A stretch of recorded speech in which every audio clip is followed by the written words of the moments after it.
happy Wednesday. So I stood up and stretched. As you could see, I was getting uncomfortable sitting in this on the couch, reading all these books and things to you guys. Because you guys aren't the only ones I'm making videos for, yeah? I'm making videos for 4th grade and 5th grade and video.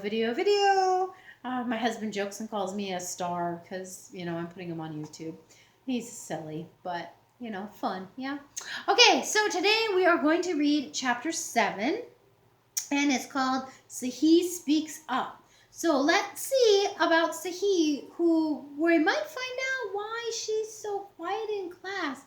And Mrs. Brisbane was pretty smart to try to get her to raise her hand last chapter, but she still didn't raise her hand, which, that was a tough thing when she said, hey, who's got 100%? And she didn't raise her hand.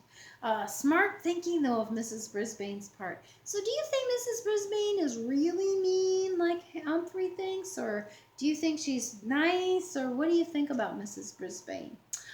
So that's actually going to be one of the questions today. What do you think about Mrs. Brisbane? Okay? All right. So, again, read your questions before you listen to the reading, and then answer them and submit them to Google Classroom. Okay? So, chapter 7, Sahi Speaks Up. Are you ready? Here we go. On Friday afternoon, Sahi's father, Mr. Nasiri, picked us up after school. He had a friendly smile and gentle eyes, but he was as quiet as his daughter. Sahi lived in a tall building, so Mr. Nasiri carried my cage up 1, 2, 3 flights of stairs to their clean and quiet apartment. Mrs. Nasiri opened the door for us. She spoke to her husband and daughter, but I couldn't exactly understand what they were saying. Hummy, hummy, a little voice called out. Sahi's little brother, Derek, toddled toward the door to greet me.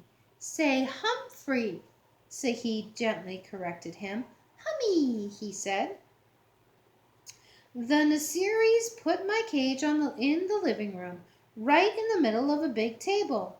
They all pulled up chairs so they could all sit and stare into my cage. It seemed as if they were waiting for something to happen, so I decided to give them a show. First, I spun on my wheel for a while. Then I climbed up the side of the cage and dived down into my pile of soft paper. They were obviously impressed with my performance as they talked quietly. The funny thing is, I couldn't understand a word they were saying. No wonder Sahi got 100% on her vocabulary test. She and her family knew a lot of words that I did, a lot more words than I did. They finally went to the kitchen to eat dinner. Later, while the rest of the family watched television, Sahi's mother quietly sat by my cage, watching me. She seemed nice. Eventually, it was bedtime for the Nasaris, but after the lights were out, Sahi slipped out of her room and came back to my cage and whispered to me. I could understand her again. Now you know my secret, Humphrey, she whispered. My family doesn't speak English. Well, my dad does a little, but he's shy about it. Mom hasn't learned any English at all, and Derek's too little. I understand, I squeaked. That's why I don't like to talk in class, she explained. I don't talk like the other kids. I'm afraid they'll laugh at my accent. That happened to me when I was little. But you don't sound different, I frantically squeaked. I understand you just fine. Unfortunately, she didn't understand me. All she heard was squeak, squeak, squeak. I guess maybe I have an accent too. But I have an idea that maybe you could help me teach Mom English, Sahi continued. Glad to help out if I can, I squeaked to her. You're a real friend, Sahi replied. See, she understood me after all.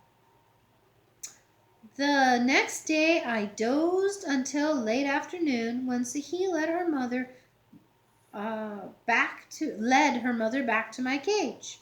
I'm sorry, let me read that again. The next day I dozed until late afternoon, when Sahi led her mother back to my cage. Humphrey only understands English, Mamma, Sahi said. Speak English. Say Humphrey. Sahi's mother looked a little frightened, but she tried. Humphrey, she said. Hummy, Derek cried as he raced into the room and climbed into his mother's lap.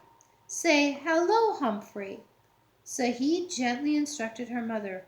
Hello, Humphrey, Mrs. Nassari said. I squeaked hello right back, and she broke into a huge smile. Hello, she said. Good job, I said. Well, things went swimmingly from then on. In a matter of hours, Sahi's mom was saying, How do you do? Nice to meet you. Would you like some water? I did, thank you. Even when Sahi and Derek left to go to the store with their father, Mrs. Nassari kept on talking. I let her know I understood what she was saying by wiggling my whiskers and hanging by one paw on the top of my cage. Good boy, Humphrey, she said. Sahi and her father were amazed at Mrs. Nassari's progress when they returned.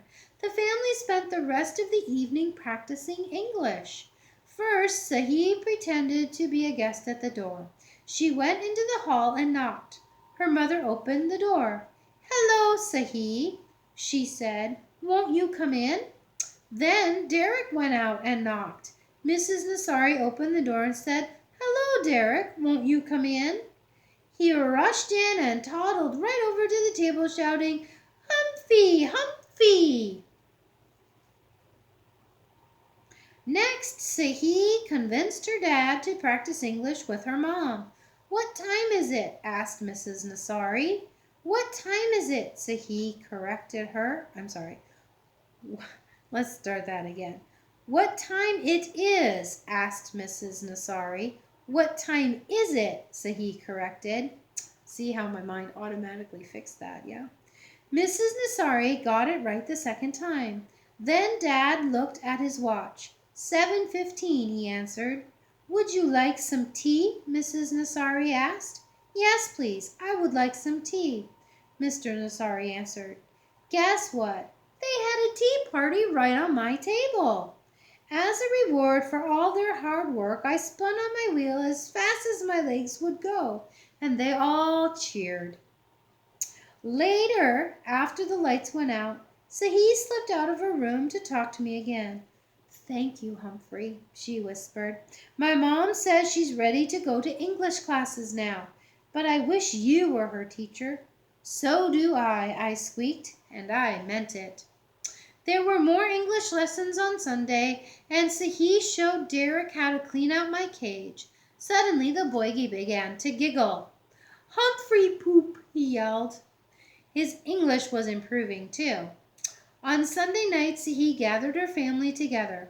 I want to teach you the American song, she said. Then she opened her mouth and began to sing. Oh, say can you see by the dawn's early light. I stood up just like we do in class when the Star-Spangled Banner is being sung. But I'd never heard it sung like that before. See, he had the most beautiful voice in the world. It was like a gentle breeze. No, like rippling waters. No, it was beautiful. If only our class in room 26 could hear her. Which gave me the start of another idea.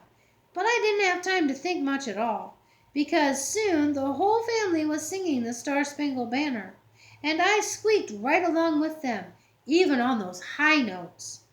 When we got back to school on Monday morning, though, I was a little disappointed. Mrs. Brisbane asked Sahi how things went over the weekend. Fine, said Sahi, and nothing else. Like Miss Mack said, you can learn a lot about yourself by getting to know another species. But boy, sometimes it's a lot of work. That Monday, I sat in my cage worrying about Sahi for quite a while before I dozed off. When I woke up, I noticed that room 26 had changed. The bulletin board was covered with bright orange leaves. The top of the chalkboard was lined with big paper witches, ghosts, and skeletons. Hanging from the light fixtures were black crepe paper bats. Then I looked to my right and gasped. A horrible, huge orange face with an evil grin was staring directly at me. I jumped back, my heart pounding.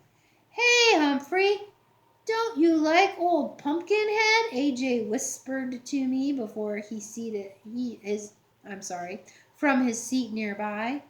"Look, Humphrey's scared of a little jack-o'-lantern," Garth said. "Scaredy cat, scaredy hamster." I stood up and looked as unscared as I possibly could. "Quiet, Garth and AJ," said Mrs. Brisbane. Then she quickly returned to a math problem she was writing on the board. Suddenly I noticed a little movement in the center of the room. A murmur. A change. I looked over and yes, Sahi had her hand up. Everyone noticed it except Mrs. Brisbane, who had her back to the rest of us. "Mrs. Brisbane?" Heidi called out. Without turning, the teacher said, "Raise your hand, Heidi." Now Heidi had her hand raised as well as Sahi. "Well, what is it?" Mrs. Brisbane turned to face the class and was obviously surprised at what she saw. "Yes, Sahi?" she said. In a loud, clear voice, Sahi said, "May I move the pumpkin away from Humphrey's cage?" Mrs. Brisbane looked from Sahi to the cage and back. "Yes, I guess it is a little close. Thank you, Sahi." Sahi rose and hurried to my table and pushed the ugly jack-o'-lantern away. She didn't say a word, but she winked at me, and I knew what she meant. Heidi did you want to say something?" Mrs. Brisbane asked. "Not any more," she said. What do you think Heidi wanted to tell her? Probably that Sahi had her hand up, right? Because it was an unusual thing. Had never happened before. And they started school in August, and this is October, the end of October, yes? Because Halloween's coming. So they all noticed that for the first time ever, Sahi raised her hand, which is what Heidi wanted to say.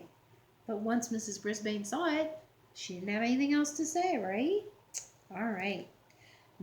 Everything went back to normal until the bell rang for recess. As my classmates all scattered and ran toward the door, Garth paused by my cage. "Scaredy cat," he muttered. Then he moved the pumpkin right up against my cage again. I puffed up my cheeks as big as I could get them. It was going to be a very long day. Tip 7. When hamsters feel intimidated, they often puff up their cheeks. Guide to the Care and Feeding of Hamsters, Dr. Harvey H. Hammer.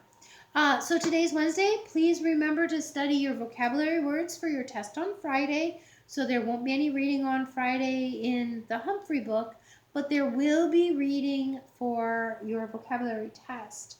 Okay? So please study. All right, and I will see you on Thursday. Bye-bye, guys. Have a good day.